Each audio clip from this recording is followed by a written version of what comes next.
Welcome to Gospel Tangents. I'm your host, Rick Bennett. Please consider donating or purchasing a transcript by going to our website, gospeltangents.com/shop.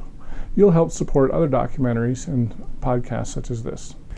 Here's part 2 of our discussion about Joseph's plural marriage to Fanny Alger. In this discussion, we'll talk about Emma Smith as well as Oliver Cowdery's reaction. They both thought it was adulterous.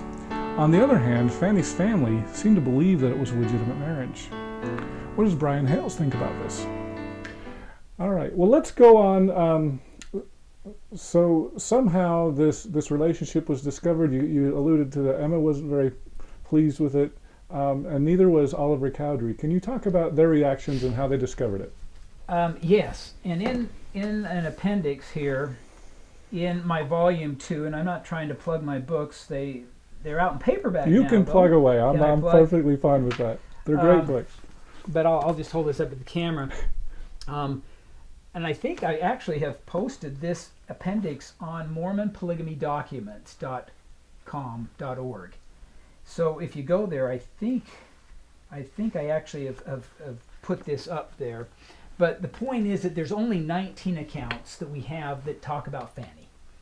They contradict each other. They come from good sources and dubious sources. And so if somebody wants to figure out what they want to believe about Fanny, just get that appendix, read the 19 accounts, and form your own opinion. There are actually a few other important things, but those are the primary accounts that people need to know.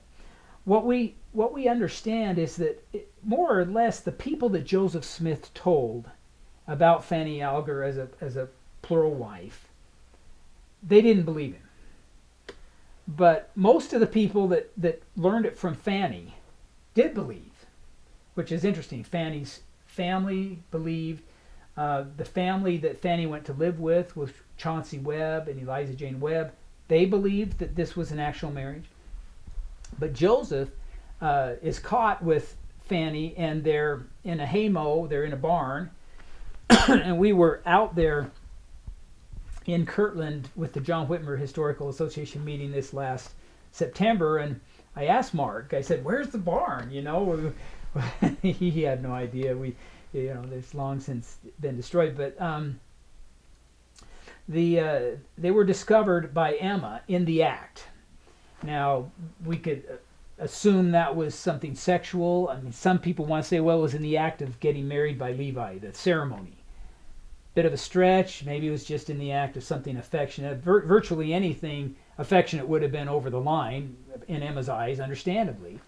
But she caught them, and she's not accepting Joseph's explanation at all. You know, this is a plural marriage. God authorized it. Yeah, right. She's pretty, and I'm not. This isn't working for me. And so Joseph, according to one of the accounts, gets Oliver and says, in the middle of the night, and says, Oliver, come help me with this. Well, Oliver hears the story and sides with Emma and thinks Joseph is having an adulterous affair. And that was his opinion, probably right up until his death, that Joseph was not authorized to marry her. It wasn't a marriage. And he made hints to the High Council and members of the High Council that Joseph had been guilty of adultery. He did not accept any story of a marriage ceremony as being valid, and neither did Emma. Years later, in 1847, William McClellan had an interview with Emma, and Emma didn't want to talk about polygamy, but she did say, look, if you tell me things you heard, I'll tell you whether they're true or false. And in that conversation, she said Joseph was both an adulterer and a polygamist. Now, we don't know what she meant by that. My theory is that she never did accept Fanny as a true plural marriage and thought it was adultery, and Joseph had to seek repentance and all of that. But in my mind, that's the dichotomy. She accepted Nauvoo polygamy, but never accepted Kirtland polygamy. So going back to that other point that I just made, so I didn't realize that Oliver kind of sided with Emma. That's kind of interesting. But would that Oliver's opinion, would that argue against the 1830 sealing power restoration and more towards an 1836? Or do you think that has any impact on that at all?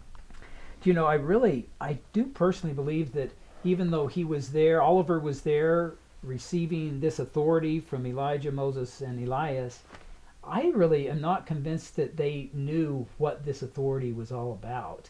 And of course, there was a rift right after that. The blow up came in, according to Don, it was just weeks later. And so from that point forward, there's a rift between Joseph and Oliver. So if Joseph was receiving additional understanding about the authority, Oliver would not have been privy to any of that. So the only knowledge Oliver had of those ordinations was what they had before that point, and whatever was given in that vision, which apparently wasn't much, or if it wasn't written down. So again, I can see Oliver receiving authority he doesn't understand, and then there's a rift, and he never does gain any understanding.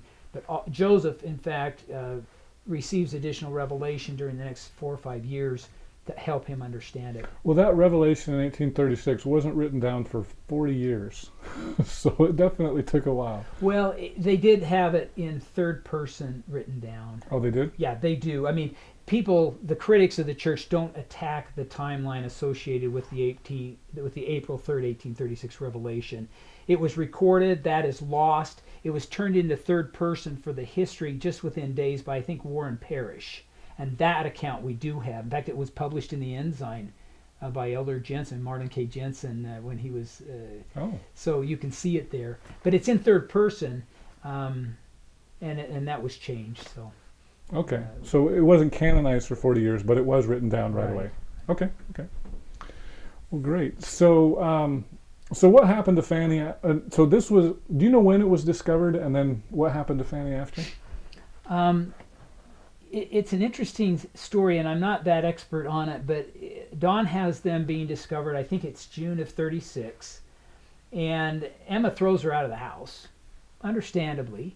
She goes to live with Chauncey Webb for a matter of weeks or maybe months, until her family, who live in the northern part of the state, are able to come down and pick her up. And by September, they're on their way out. And then there's this funny story, and I think it's from Mosiah Hancock, where Fanny was being held captive in the Kirtland Temple. And so Joseph sent Levi to free her out of the Kirtland Temple. And so he backs his wagon up to the temple, and she jumps from the window. Well, if you look at the heights involved, it just doesn't work. And Mosiah Hancock is not that reliable. He's got some really weird stories. So there's this story of there being a big to-do about it, and I don't know those details. But they leave in September. And they go to Missouri as their destination, but they stop in Indiana.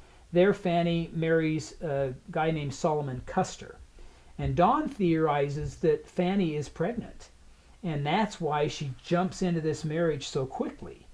And I'm not sure I believe that to be so, but we can understand why she would, having been broken up with Joseph, and Joseph could grant a priesthood divorce as easily as he could allow for the priesthood marriage. Some people have said she couldn't have been married to Joseph because she got remarried so quickly. I don't know that I buy that. I think when they left, Joseph would have said, goodbye, and that would have been the end of the relationship. But her marrying this Solomon Custer, who apparently was a really good guy, not religious, and they settled there in Indiana, where she lived out the rest of her life. She joined the Universalist Church. Had, I think, like 8 children, and died a member of the Universalist Church. We have some interesting stories. There's one story that after Joseph was killed, that he had told Brigham, I want you to marry all of my plural wives to make sure they get taken care of. There's one rumor, and I don't know what to think of it, that says that Brigham actually went up and told Fanny that he would marry her, even though she was already married.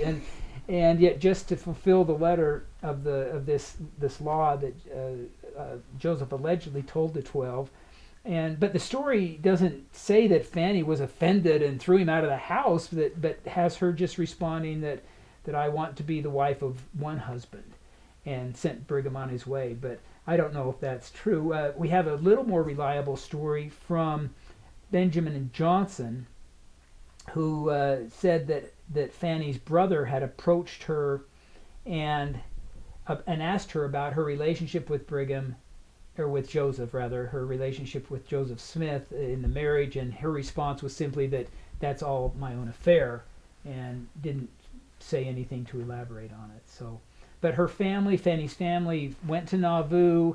The Webbs, with whom she lived, went to Nauvoo. They followed the church west, and whatever actually happened between Joseph and Fanny did not bother their faith of these people who knew the details.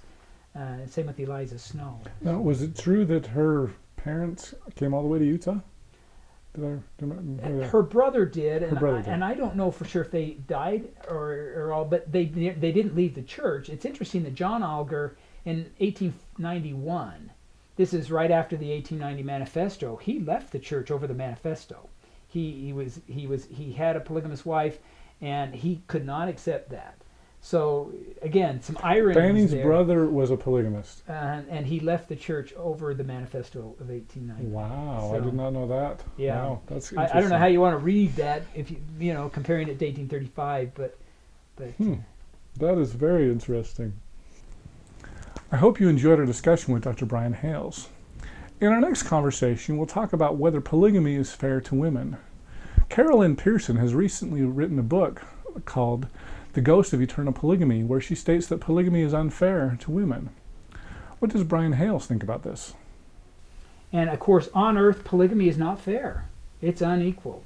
You could say it's sexist if you want, on earth. But I don't think that we know anything about eternal marriage, and we certainly don't know anything about eternal plural marriage. Click here to subscribe, click here for a transcript, and over here you'll see some other videos that we've done here on YouTube. We hope you'll use this as a valuable resource to learn more about Mormon history.